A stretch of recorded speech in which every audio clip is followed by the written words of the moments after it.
Anong trip mo?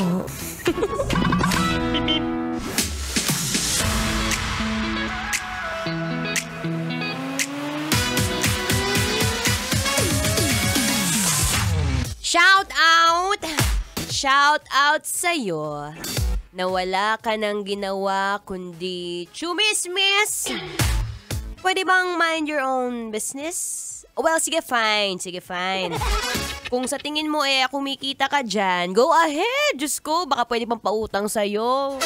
Pero B, kung hindi ka naman kumikita dyan B, kakachismis mo, pwede bang shut your mouth na lang B?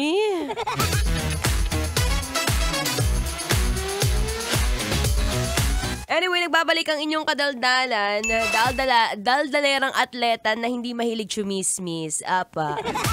DJ po ako pero hindi ako mahilig sa mga chismis-chismis na gossiping. Bad daw yan, sabi ni Lord. Your daldalerang atleta, DJ Mara Tony. At talaga minsan may mga araw talaga na punong-puno ka na sa mga taong mahilig chumismis. Wala nang ginawa kundi talaga pag-usapan ng mga buhay ng ibang tao. Okay, gets. Siguro ito yung mga taong walang magawa buong araw na, okay, get it.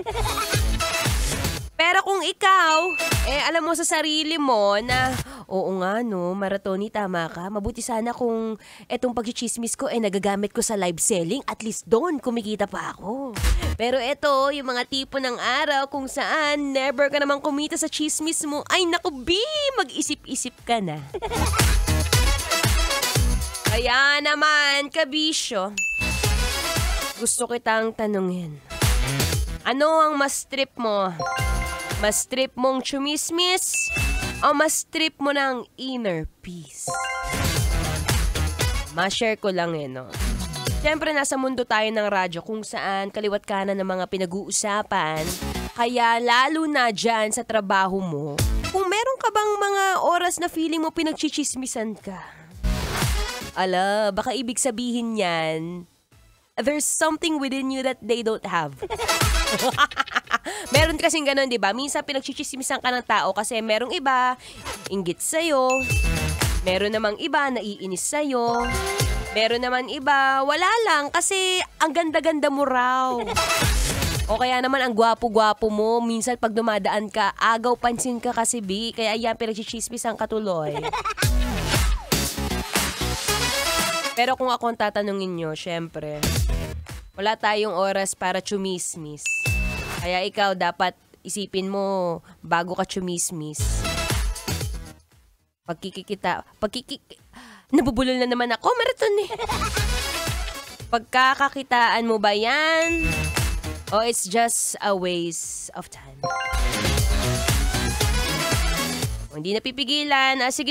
Fine, my darling. Mamaya-maya, bibigyan kita ng mga ilang trip.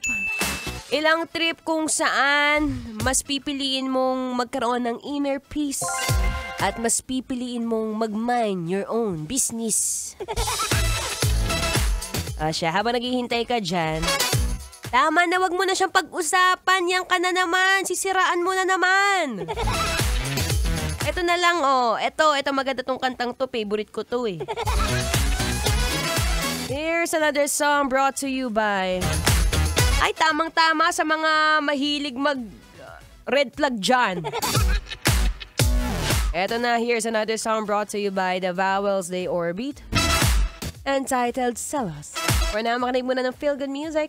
Ngayong Feel Good Thursday. Kailan pa bang i-memorize yan?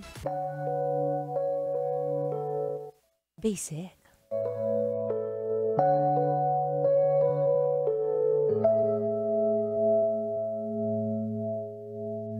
Pinabaliw ako ng selos, di ko